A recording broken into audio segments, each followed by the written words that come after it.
This is Beyond a Reasonable Doubt with your hosts, Mark Garrigus and Gary Smith. You know, one of the GPS, one of the most, I was thinking today, one of the most compelling arguments for doing reasonable doubt, dropping it on the weekend, are the Friday. First of all, you know my theory about Friday at 3:00 for jurors. So, if you drop a midweek on a Tuesday, Wednesday, or Thursday, you're always going to get, if there's any trial going on, you're going to get a upstaged by the time. It'll be very stale by the time you get to the weekend. But boy, I will tell you this week, the number of things that happened on Friday, it was pretty wild. Wednesday is pretty wild. I mean, first of all, they're we'll take them in order, and I'll connect the Fridays. The jury did not get yet technically to deliberate on A$AP Rocky, and for those who haven't been following, this is a case where Rihanna's significant other and the father of her children has shown up to court. Closing arguments were on Friday. That's why I bring up the Friday issue. And there were some highlights or lowlights or whatever you want to call them between Joe Tacopina and the prosecutor, John Lewin, who we've had on reasonable doubt in the past. Yes, there were. I've got one of them queued up if you want to watch 30 or 40 seconds of it. I would love to. And if you've got the judge in there, the judge, give him a shout out, Mark Arnold. Yeah, he's in there. Let's see here. Where is... There we go. All right. So it's right here. A stipulation part of a jury that he knew was not true or didn't know if it was true. And that's unethical.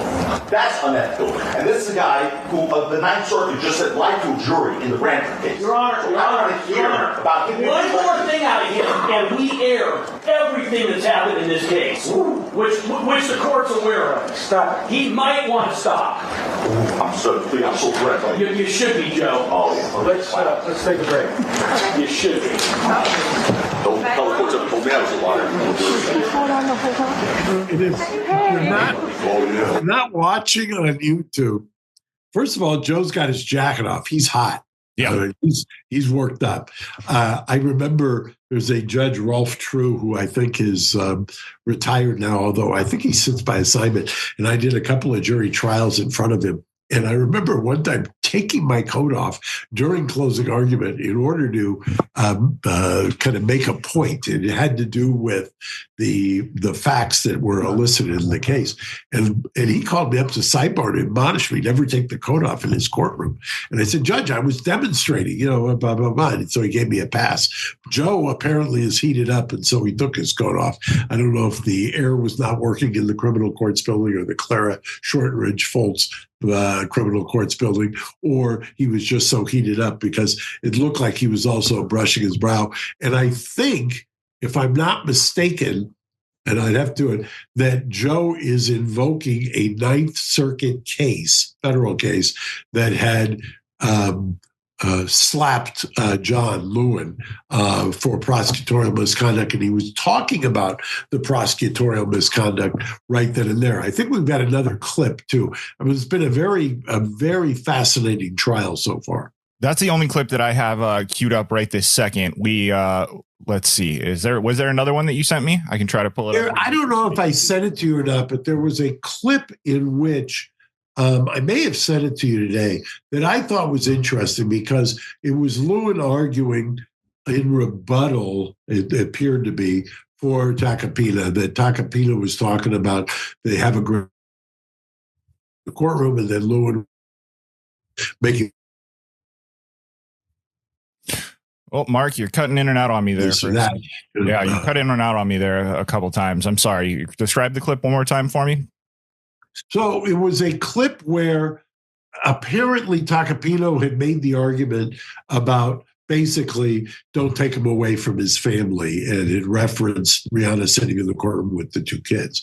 And then then Lewin was making the argument in rebuttal that he never should have brought the kids, or that the kids shouldn't have been not only brought up, but what were they doing in the courtroom, basically. And that you can't consider the effects, the jury effects on sending somebody to prison and separating them from their family. Both of those arguments walk the line of what is proper or not. And the judge, I think, appropriately just didn't admonish, or maybe while admonishing, just basically said, no harm, no foul. I did see that clip at some point. I do not have it ready, and I'm not having a lot of success finding it on the fly, but I did see that.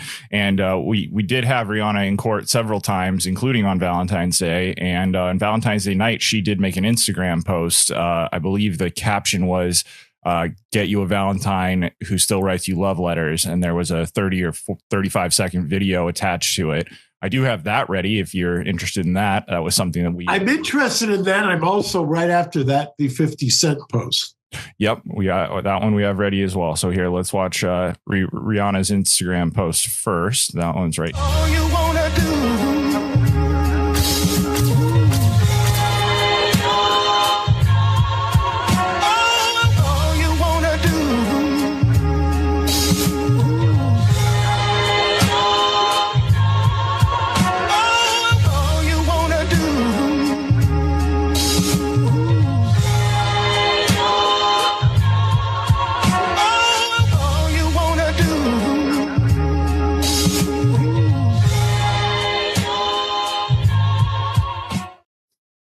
So that was Rihanna's post on Instagram that she made on Valentine's. I'll tell you, many years ago, she came to the office, Gary, and before, when you were a young man, not that you're not a young man now, but I spent quite a bit of time talking with her, chatting with her, and then actually going to the criminal courts building or having her accompany me. And I will tell you, I found her to be highly intelligent, sensitive, funny, and just all around a wonderful woman. And so I'm happy that she's found somebody that she loves and that she started a family with. It's wonderful. Yeah, I've spoken to some people who were actually around at the time, and everyone seems to echo your sentiments. Nothing but positive things to be said about the time that she was around. So I'm happy for her as well. And, we'll certainly be keeping an eye on it. I know this isn't one that we've been covering week in and week out because we've had other things on our plate, but we have been following it carefully and we'll continue to do so. So we will. But what up 50 cents? Do you have 50 cents post? Yes, I do. Okay. We're going to leave this story with this. ASAP Rocky. They're talking about, this looks like it was a TMZ screen grab. Correct. And 50 says, I got ASAP beating this case. I'll bet $500,000 on it. That boy ASAP Telly, which by the way is the funniest part of this whole thing. He's referring to ASAP Relly, who was on the stand testifying, and Joe Tacopina pretty well cooked him in my estimation. Yeah, ASAP Telly, get the joke, was just trying to get some money. Fool said, I was scared for my life, so I went back to the scene and picked up those shells. Officer told me, hey, if you want to get some money, go to the hospital. Who won the bet? Now, this is very unfortunate for me. I've often said I would like to bet on criminal cases, but I think it's there's probably some federal or state violation if you were to bet, especially over the internet or something else. But that would be quite a bet to take. And we'll know this. We'll know, it's a court holiday on Monday, so I would imagine this jury will either come back on Tuesday or have a question indicating that they've got an issue. Well, we'll be watching carefully and we will certainly cover it. Do we have 90 more seconds, Mark? We've got more than that because I want to talk about what happened on Friday night. A couple of things. Sorry, I thought you said that we were going to close it out on that clip, but you just meant this particular story. So go on to whatever you have next, and I'll get to my business at the end. Okay. So next, there were two things that happened in the Southern District of New York, and both significant. A case that everybody had been talking about involving Diddy and Jay-Z got quite a bit of traction, where they were both sued by a lawyer, Tony Busby, who we have actually followed when he was defending the Attorney General in the impeachment proceedings in the Texas House. And Tony Busby then Jay-Z has now called him the 1-800 lawyer as a dig on the 1-800 Diddy. Well, he actually called him the 1800 lawyer, but we're doing a little bit of editing there on his behalf. Yes, and 1-800 Diddy, where he was just filing lawsuit after lawsuit, and then filed against Jay-Z and accused Jay-Z and Puff of raping a 13-year-old. He, on a Friday night, and I hate to be the cynic, but I guess because wanted it to kind of go into the ether, filed a dismissal with prejudice, which we've got up on the screen. And they specifically, it was a notice of voluntary dismissal pursuant to the rule of the Federal Rules of Civil Procedure. There was no settlement in connection, meaning there was no payment that was made. This was, in fact, accompanied by a lawsuit, or there has been now a lawsuit against Tony Busby by Jay-Z. And there's here's the declaration. You want to read this, Gary? This is a declaration signed by Sean Carter, a.k.a. Jay-Z. Yeah, social media comments online responding to Mr. Busby's public statements about me and accusations against me have caused me harm. For example, people have said, quote, "I can't wait until you join Combs in prison, then later in hell." Quote, "He needs to be in jail. Jay-Z needs to be locked up." Quote, "Jay-Z needs to go down." Quote, "All of you at Rock Nation, Jay-Z, all of you are going down. Just wait and see." And quote, "Lock Jay-Z up." Unquote. Other comments about me being a Satanist, a trafficker, a terrorist, and a monster, called me the N-word and threatened violence against me and my wife, including to kill or execute us. I was harshly criticized by others for accompanying my daughter to the premiere of her movie a day after Mr. Busby filed the Jane Doe lawsuit against me. Media outlets reported that Disney was hesitant over my attendance at the premiere because of the accusations. I felt that Mr. Busby purposely filed this lawsuit on the eve of my daughter's premiere to put me in the position of having to choose between supporting my daughter or hiding to avoid the negative press coverage. I declare under penalty of perjury under the laws of the state of California that the foregoing is true and correct, and is signed Sean Carter right there at the bottom. Yeah, it's significant, and I think this is one of the problems with litigation privilege. Litigation privilege, as we've discussed many times, is that a lawyer can put certain things in the lawsuit, and that shields them from defamation or malicious prosecution, things of that nature. And the anti-SLAPP statutes, I think, have been extended past the idea that they are originally intended for, but the state of that is the existing state of the law in some places. In other places, they're reining it back in. Here, clearly, the counterattack by Sean Combs and by Jay-Z's teams were very effective and forced Busby to dismiss the case. Also, in the Southern District, there's been quite a to do in that U.S. Attorney's Office. Dude, Mark, this has to have escalated to a kerfuffle. Yeah, I think this is a kerfuffle. You want to talk about it, and then I'll weigh in. Yeah, the new Trump administration, the cliff notes are that the new Trump administration stepped in and decided to end the prosecution against Mayor Eric Adams. I think now I'm losing count because every time I turn on the TV, it's a different number. But, close to 10 different prosecutors, I believe, have stepped down in protest.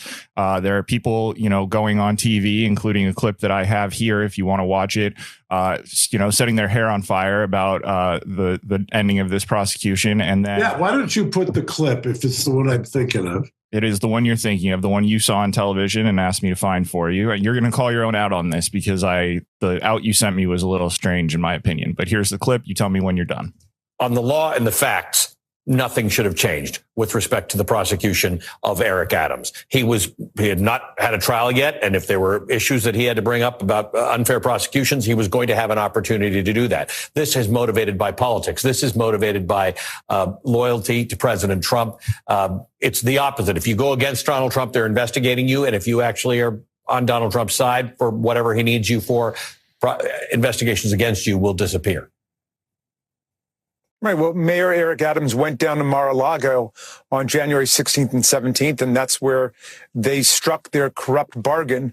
Remember, Eric Adams is the subject of a criminal indictment in New York. The U.S. attorney assembled an overwhelming case of corruption against him in terms of his dealings with the Egyptian government, and a grand jury, based on probable cause, handed down an indictment against him. Well, now let's just call a timeout right here. First of all, it wasn't the Egyptian government that was the gravamen in that case. It was the Turkish government. Correct.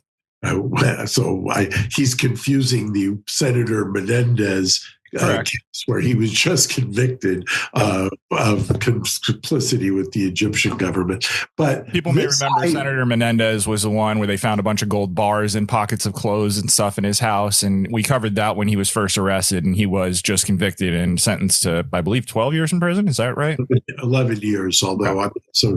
we'll wait and see. I think that was a bridge too far also. But the fact that Jamie Raskin, who is by all accounts one of the brighter Democrats, schooled in the law, teaches constitutional law, would sit there with a straight face and tell Ali Veshi that a grand jury indicted, he hadn't gone to trial in order, if he had issues with the indictment, is such absolute gaslighting. I don't even know where to begin. The grand jury, it's remarkable historically to find grand juries. I can only think of less than a handful of instances in cases I've been involved in going into my fifth decade where a grand jury rejected indicting somebody. A prosecutor can get a grand jury to indict, a prosecutor can get a grand jury not to indict. That kind of putting it out there that a grand jury of his citizens indicted and therefore we have to defer to them is such utter crap. And if you read the letter that Emile Beauvais, who by the way was Donald Trump's defense lawyer, here's the letter, which he delivered to Danielle Sassoon, who ended up resigning. And you see it was on Thursday the 13th. This is, Gary, you should put a link because you should read this letter.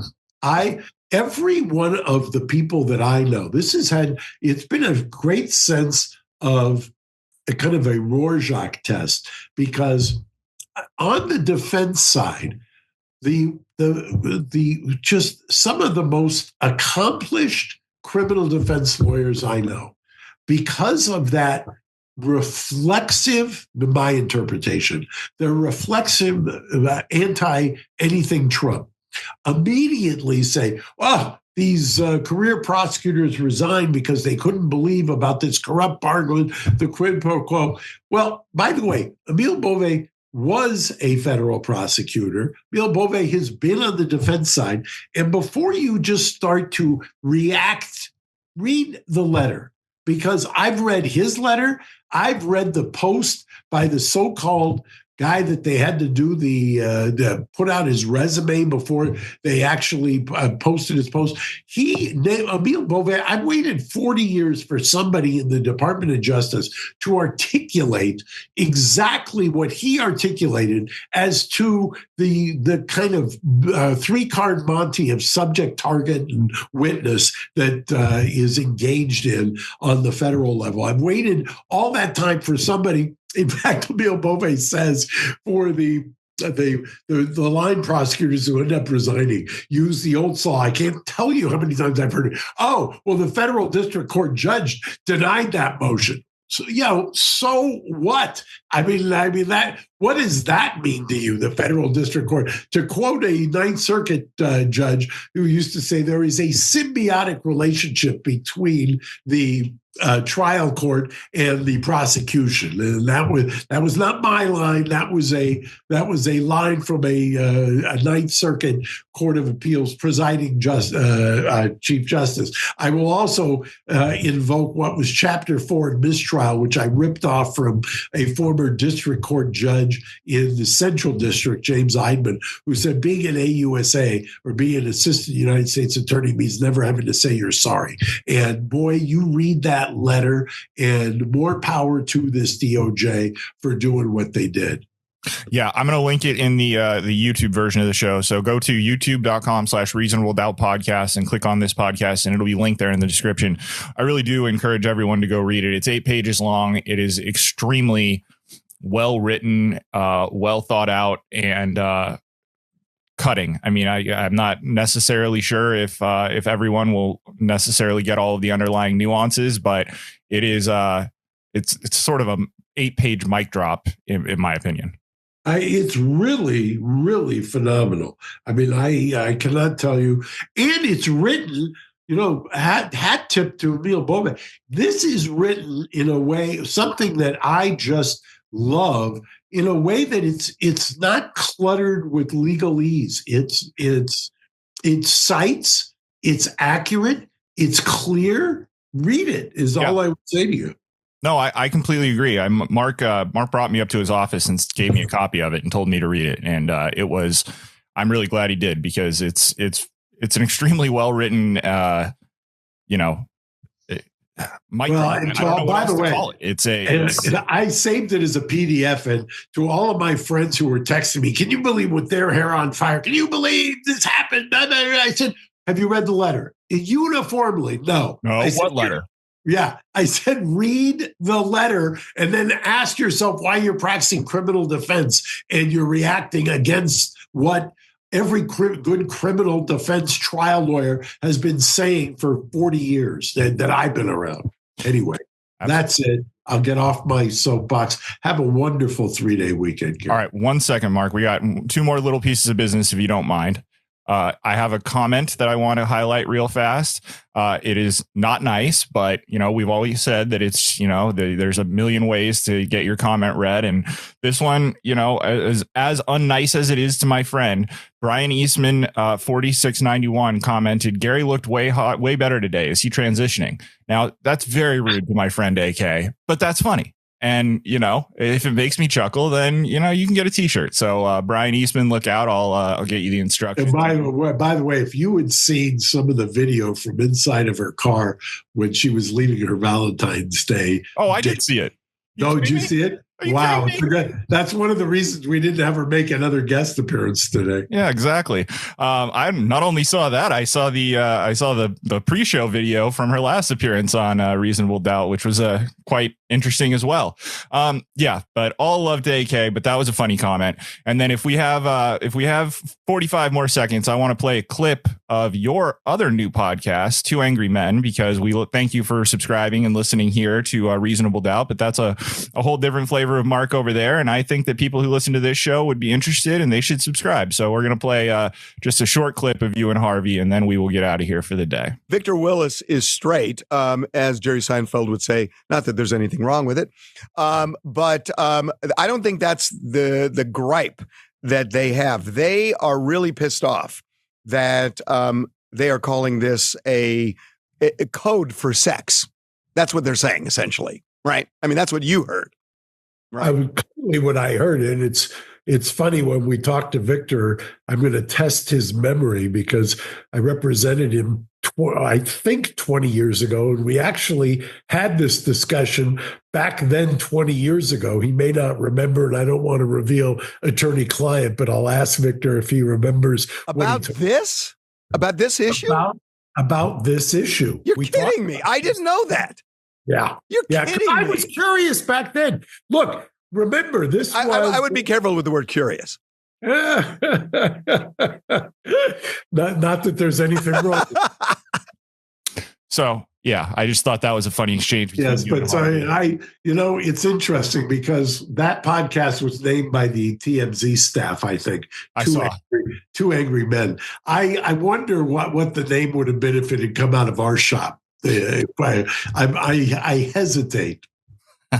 Well, we'll let people take their best shot. Yeah, in the comments, the best alternative from the reasonable doubt crowd as to what the name should be of Harvey and me talking about stuff. You may get merch there as well. Yeah, that's a reasonable doubt merch. We're still, we'll see if Do Angry Men merch becomes a thing. We may have to talk to somebody over at TMZ about that. Mark, thank you very much for your time and indulging me there. I do just want to give a little exposure to that podcast because I think people who listen to this show would like that as well. It's a different flavor, but still a very. We may even drop it in this channel on occasion. We'll see. Yeah, we may. It's kind of a midweek. Whenever Gary gets hammered in the comments, we'll make it midweek.